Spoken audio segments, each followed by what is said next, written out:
आदित्य आणि सायली लग्नाच्या 5व्या वर्षात आहेत. दोघंही आपल्या करिअरमध्ये बिझी आहेत. आदित्य एका मोठ्या आर्किटेक्चर प्रोजेक्टवर काम करत आहे, तर सायली एका शाळेत शिक्षिका आहे.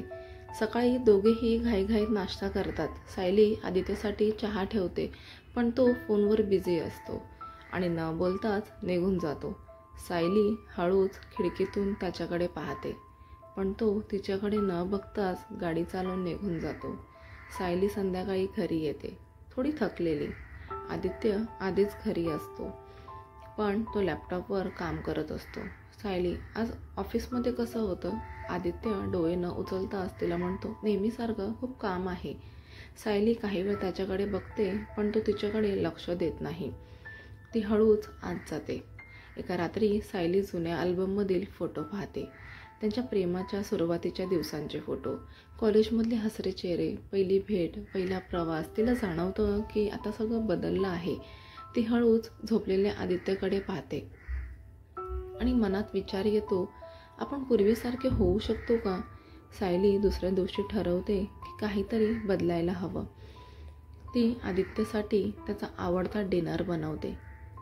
सायली म्हणते, आज काहीतरी खास आहे आदित्य. आदित्य फोन स्क्रोल करत म्हणतो, काय? सायली थोडी नाराज होते, पण तिला त्याच्याशी वाद घालायचा नसतो. एका दिवशी सायली थकून घरी येते आणि बोलण्याच्या मूडमध्ये नसते.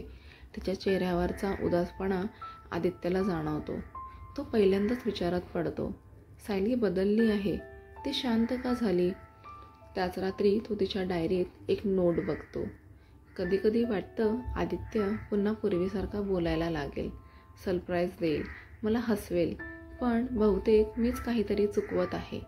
आदित्यला समजतं की तो तिच्याकडे दुर्लक्ष करत होता. दुसऱ्या दिवशी आदित्य सायलीसाठी सरप्राईज प्लॅन करतो. सायली शाळेतून घरी येते, तर तिच्यासमोर एक गुलाब आणि चिठ्ठी असते. आज संध्याकाळी तयार राहा. ती आश्चर्यचकित होते. संध्याकाळी आदित्य तिला एका सुंदर जागी घेऊन जातो. कॅन्डल लाईट डिनर, हलकं म्युझिक आणि फक्त दोघं. सायली, मी तुझ्यावर खूप प्रेम करतो, पण हे व्यक्त करायला विसरलो होतो. आपण पुन्हा पूर्वीसारखं होऊ शकतो का?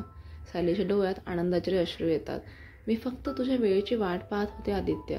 त्या रात्री ते खूप गप्पा मारतात, जुन्या आठवणी शेअर करतात आणि नव्याने एकमेकात हरवतात. आदित्य आणि सायली ठरवतात दर महिन्याला एक दिवस फक्त एकमेकांसाठी काढायचा. सायली आणि आदित्य एका कॅफेत बसलेले हातात हात घेऊन हसत आहेत आणि मागे एक वाक्य दिसतं, प्रेम टिकवण्यासाठी संवाद आणि वेळ दोन्ही गरजेचं आहे. प्रेम एक कथा, प्रेमाची प्रत्येक भावनिक गोष्ट. सबस्क्राईब करा, कमेंट करा, बेल आयकन दाबा. नवीन प्रेमकथांसाठी जोडलेले राहा आमच्यासोबत. पुन्हा भेटूया एका नवीन व्हिडिओसोबत. धन्यवाद.